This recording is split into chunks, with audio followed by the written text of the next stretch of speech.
Thank you so much, Ritu Raj, for joining us on this podcast at Dawdle. Extremely happy to be seeing you after a couple of conversations, offline. And we do understand, how much passionate you are for the marketing domain as such. Just for, the sake of our audience, we'll give a brief introduction about Ritu Raj so that, you get a context about him. He has been a marketing leader with 12 plus years of experience across B2B technology, gaming, healthcare, and consumer facing brands. He has led high impact growth, demand generation, brand transformation initiatives, consistently been driving improvements in leads, conversion, and digital engagement. Is currently working as an independent marketing consultant. He partners with startups, growth stage companies to build scalable marketing engines and go-to-market strategies. He is known in the industry for blending data-driven marketing with a strong execution across digital content, performance, and partnership. Welcome you, Rituraj. Thank you so much for joining us. Thank you, Rishikesh. That was a very heavy introduction. All I can say about myself is I've been very fortunate to have been working with innovative and visionary leaders who have helped me grow not only as a marketer but also as a working professional in the various spheres of life. And they have been there to groom me. And yes, just very fortunate and happy to be here and very excited with what you are building at Dawdle. So thank you for this opportunity, firstly, and look forward to our conversation. Thank you so much, Rituraj. So the first topic that we have is that, right from gaming and healthcare to enterprise SaaS and deep tech. What are the Right. most important universal marketing principles that you feel, Rituraj, which consistently drive growth regardless of the industry context? Right. So I think that's a great question, Rishikesh, because on the surface, these industries look wildly different. Gaming is, as you know, is emotional and aspirational driven. Healthcare is trust driven. SaaS is trust and logic driven.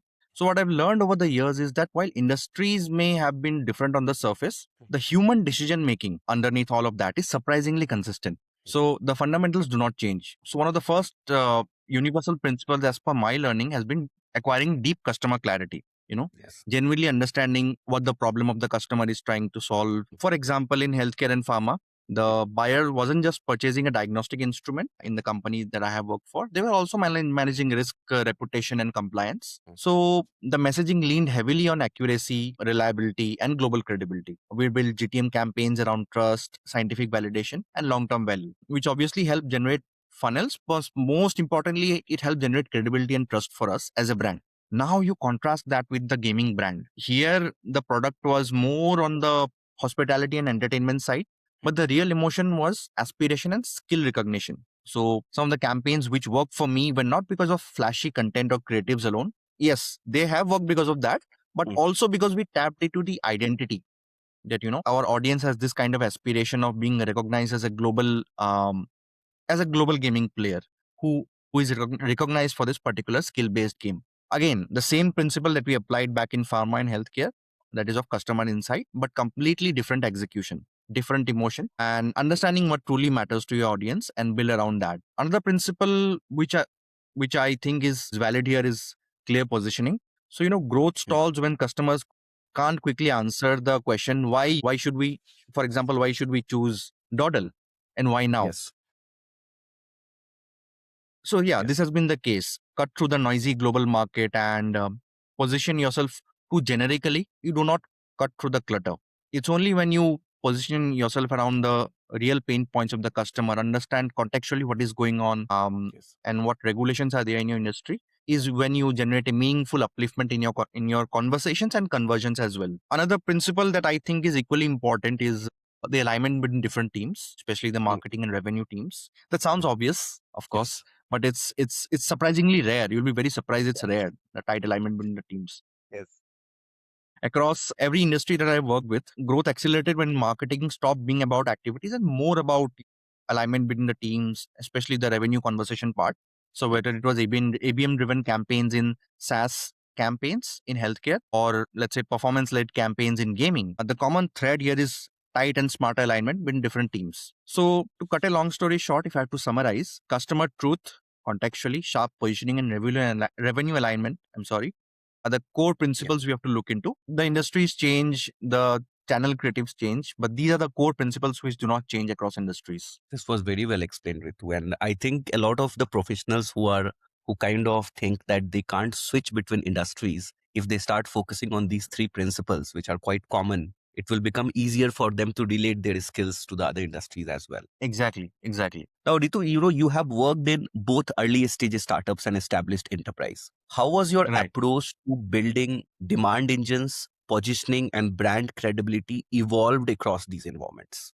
You mean evolve across from startups to established enterprises, right? Okay.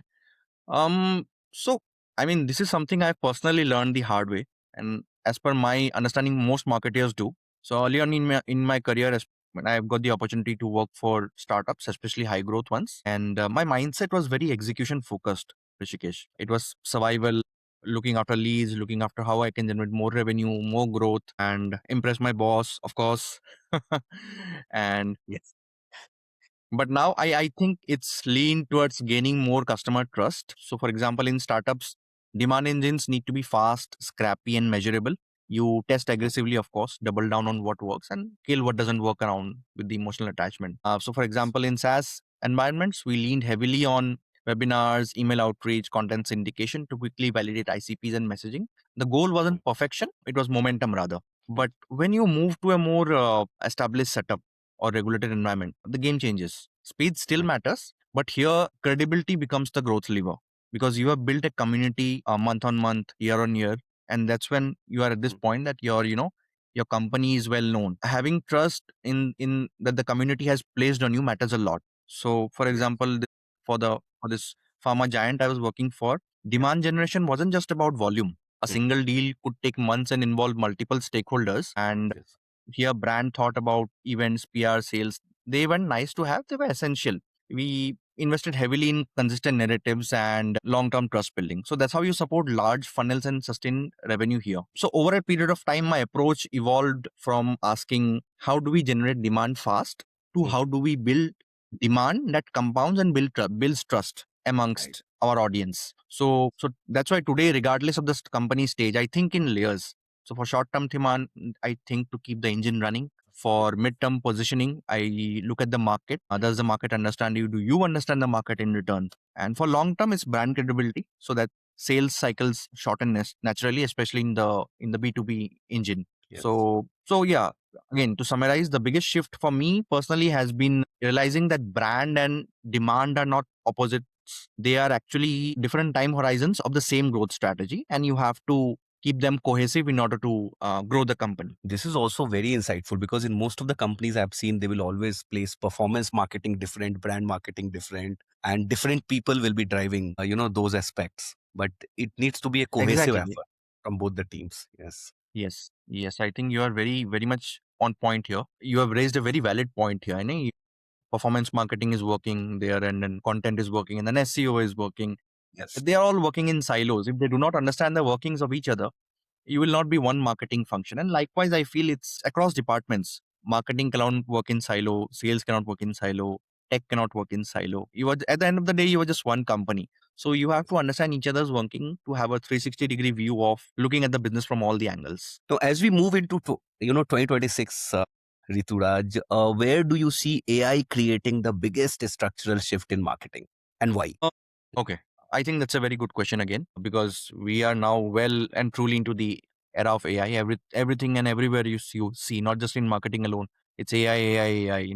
The noise is there. So firstly, my first response is, I think it's an amplifier to what you do. Before I even start answering this question, it's an amplifier to the kind of marketing that you do, to the kind of product that you create for your customers, because there have been stages, like just like the we had the industrial revolution in the 90s, and then at the turn of the century for marketing we had, let's say, email marketing. Before that we had print and newspaper marketing, then came SMS and WhatsApp marketing, then came influencer marketing. Now we are in the AI marketing era. These amplifiers will help you to definitely go the distance. At the end of the day, how much of a trust and what kind of a relationship, what kind of community you have built with your potential prospects. That is what will matter. But yes, just to answer this question, if I had to pick one area with deepest structural impact in terms of AI, it would be revenue intelligence, closely followed by personalization at scale.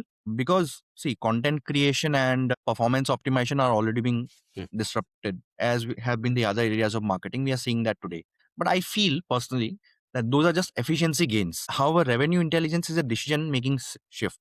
in most organizations that I've worked with, um, there's a huge gap between the marketing, sales data, and the customer success insights. That is with the application of various automation and attribution tools that have been there for decades. So in B2B SaaS environments I have worked on, one recurring challenge has been connecting the marketing efforts to real sales outcomes. Conversions have happened or not, or bad marketing leads have come. What are they getting attributed to? Why are they not in sync? These kind of questions. But the campaigns which have actually generated leads are not always the ones which actually influenced a pipeline or accelerated deals. Even in ABM programs, a lot of prioritization was intuition driven. So these gaps which are there in different departments, data points, I think AI has the potential to finally connect these dots in real time. So that's why the point of revenue intelligence is very important, because everything that we do across the different departments is connected to how we are driving growth for the company's top line and bottom line, right? So imagine knowing not just which campaign generated leads for you, but which signals are indicating real buying intent, for example, or which accounts are warming up before even sales pick up, or what is the message that actually delivers deal velocity. Now the message can be from the marketing side, from the sales side, from the service side, across departments. So that's how I have allocated budgets. That's how I have structured the teams and even planned the GTMs. So I think this helps marketing leaders decide where to allocate budgets before results even show up on dashboards.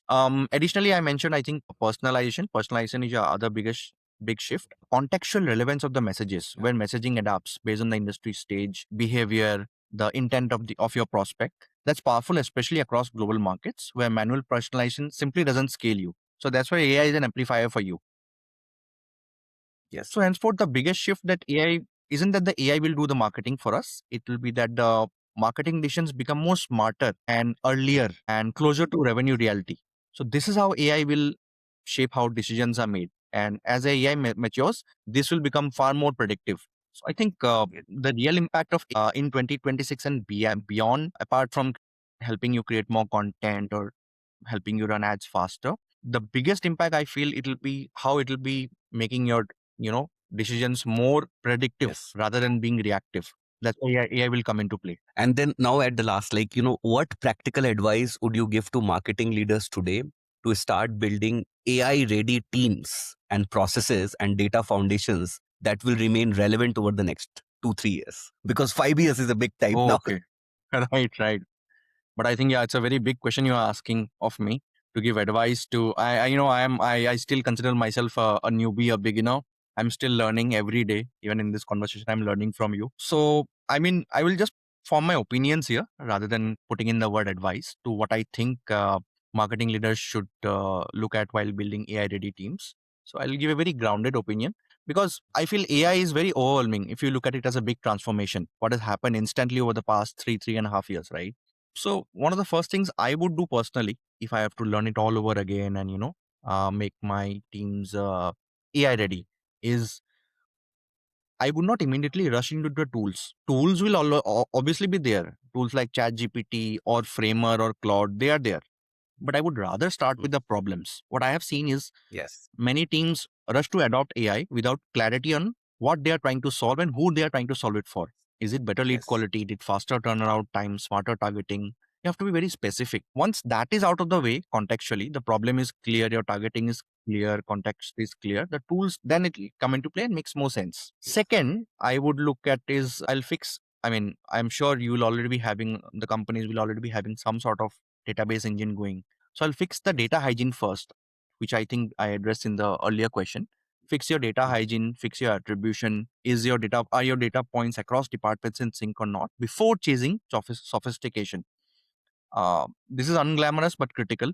In every organization that I've worked with, the biggest bottleneck isn't the lack of automation or AI tools. It's, I feel, messy CRM data, disconnected systems, and unclear ownership. And AI amplifies whatever foundation you give it. If the inputs are weak, so will the outputs be. Therefore, clean data, clear ownership, and aligned definitions between different teams, not only marketing and sales, make the AI ad- algorithms far more advanced. And then I think upskilling not just as marketeers but as corporate professionals also. And you have to upskill in a manner that you are a thinker, not just an operator, right? They will Yes. automate execution faster than strategy. The professionals who stay relevant, or the marketeers who stay relevant, will be the ones who can ask the right questions to the right people, interpret insights correctly, and apply judgment. This will still be applicable on on the human side, even with the advent of AI. So, for example, in almost all the teams that I have worked with, I've always put for marketers to sit closer to business conversations, that is, revenue reviews, sales and marketing feedback loops, customer insights, things like that, just to understand why something works or why are we solving this problem, not just how to execute it. And finally, I think, yeah, just with everything else, experiment early but intentionally. You don't need massive transformation programs. Start with small pilots, AI assisted smarter segmentation programs. Learn what works as per your context, adapt and scale gradually. So, again, just to summarize this question, the leaders who win over the next 5 years won't be the ones who adopt the most tools. Obviously, picking and choosing the right tools is crucial, but they won't be the ones who adopt the most tools or the accurate tools,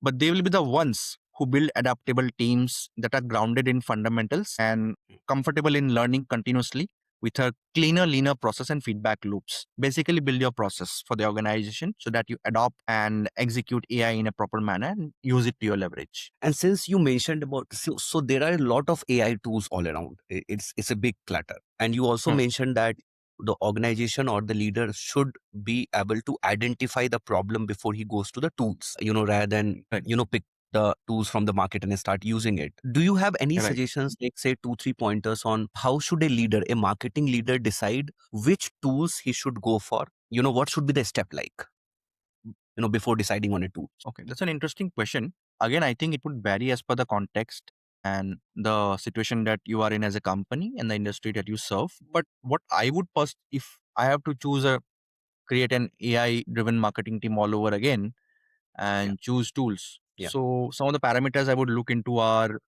how, of course, how popular the tool is, but more Yes. importantly, I guess, is the tool helping me to solve my problem or not Yes. in the first place? Secondly, what is the tool exactly helping me with? For example, I'm not a big fan of using ChatGPT or Gemini for writing content. I feel content is something you should give it a more human touch. So then, if not content, then what exactly are these tools helping me to solve? Thirdly, then you obviously do a market research. You understand what your competitors, your peers, and your partners are doing, which tools are they using, and how are they helping them. Just to have a conversation with them to understand how is it helping them in their day-to-day business. You get a certain insight, you know if that Yes. tool makes sense for you or not. So I think these are some of the parameters I would take into consideration before picking and choosing the right tools for the team that I am working with in order to help the business. This is very helpful, Rituraj. This discussion will help a lot of marketing leaders, CEOs, get a lot of insights.